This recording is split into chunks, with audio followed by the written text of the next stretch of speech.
اعوذ باللہ من الشیطان الرجیم بسم اللہ الرحمن الرحیم۔ اب یہ جو جوڑا آ رہا ہے 3 سورتوں کا، سورۃ النحل، اب یہ بھی نسبتاً بڑا جوڑا ہے۔ سورۃ النحل 16 رکوع ہیں، 128 آیات ہیں۔ اسی طریقے سے پھر سورہ بنی اسرائیل ہے، پھر سورہ کہف ہے۔ یہ 3 پھر ایک سب گروپ ہے 3 سورتوں کا۔ ان میں یہ سورۃ النحل منفرد ہے، اور وہ جو 2 صورتیں ہیں سورہ بنی اسرائیل، سورہ کہف، وہ ایک جوڑے کی شکل میں ہے۔ وہ تو انشاءاللہ جب ہم پڑھیں گے تو باری تفصیل سے بات سامنے آئے گی۔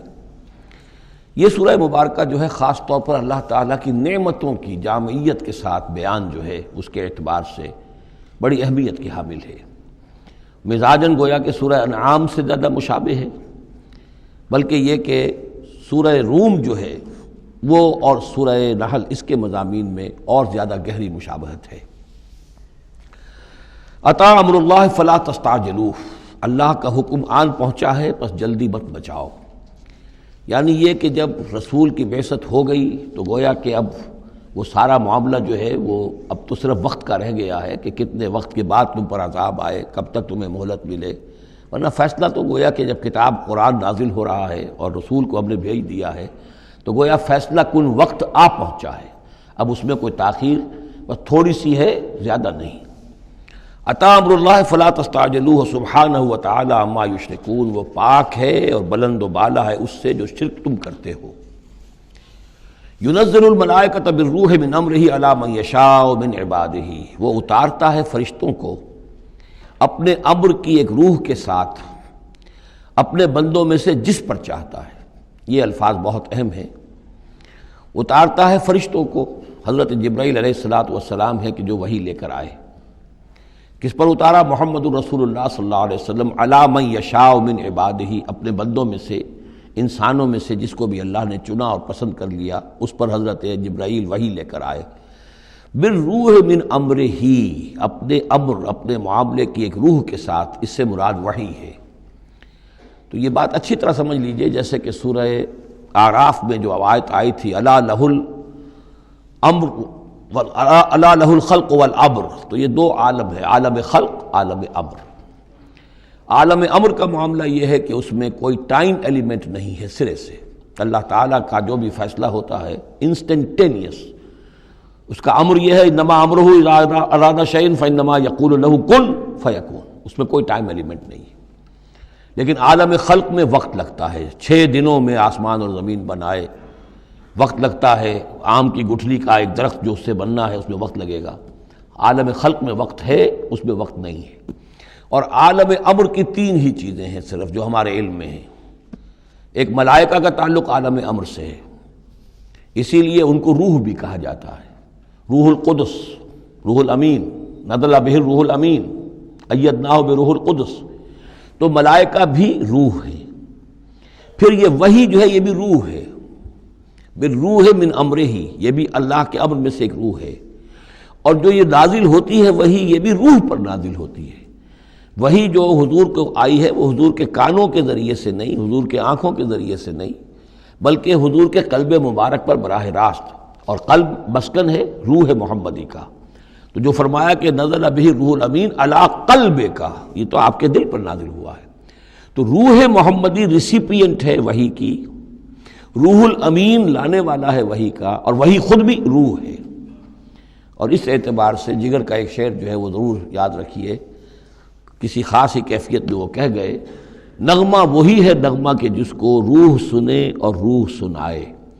یہ جو نغمہ ہے روحانی قرآن کا، یہ روح الامین نے سنایا، روح محمدی نے سنا صلی اللہ علیہ وسلم علیہ الصلوۃ والسلام۔ ینزل الملائکۃ بالروح من امرہ علی من یشاء من عبادہ، وہ نازل فرماتا ہے فرشتوں کو اپنے حکم کی ایک روح کے ساتھ اپنے بندوں میں سے جس پر چاہتا ہے۔ کس لیے؟ ان انذروا انہ لا الہ الا انا فاتقون، کہ خبردار کر دو میرے بندوں کو کہ میرے سوا کوئی معبود نہیں ہے، بس مجھی سے ڈریں، میرا تقوی اختیار کریں۔ خلق السماوات والارض بالحق، اس نے آسمان اور زمین حق کے ساتھ پیدا کیے۔ تعالی عما یشرکون، وہ بہت بلند و بالا ہے، اعلیٰ اور عرفہ ہے شرک سے جو تم کر رہے ہو۔ خلق الانسان من نطفۃ، اس نے انسان کو بنایا ہے گندے پانی کی بوند سے، فاذا ہوا خصیم و مبین، تو پھر وہ بن جاتا ہے جھگڑنے والا، بڑی بحثیں کرتا ہے، دلیلیں دیتا ہے، عقلی اور نقلی اور نہ معلوم کہاں کہاں کے زمین و آسمان کے قلابے میں لاتا ہے، جھگڑتا ہے بہت ہی واضح طور پر۔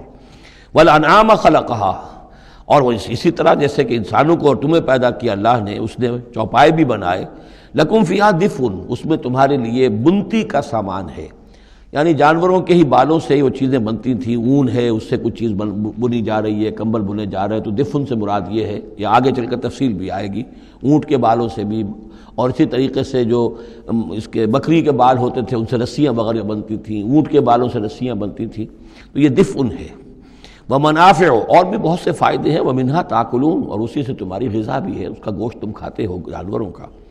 وَلَكُمْ فِيهَا جَمَالٌ حِينَ تُرِيحُونَ وَحِينَ تَسْرَحُونَ، اور اس میں تمہارے لیے بڑی شان اور حسن ہے، جمال ہے، جب کہ تم شام کو انہیں چرا کر واپس لاتے ہو۔ دیہاتی لوگوں کے لیے واقعہ یہ کہ وہ منظر بڑا دل خوشکن ہوتا ہے، وہ اپنے ریوڑ کو لے کر آ رہے ہیں، شام کے وقت جنگل سے واپس آ رہے ہیں، کتنا بڑا ریوڑ ہے یا کتنی بھینسیں ہیں، کتنی گائیں ہیں، تو اس کے اندر تمہارے لیے ایک حسن ہے، جمال ہے۔ وَحِينَ تَسْرَحُونَ، اور جب صبح کے وقت چرانے کے لیے باہر لے کر جاتے ہو۔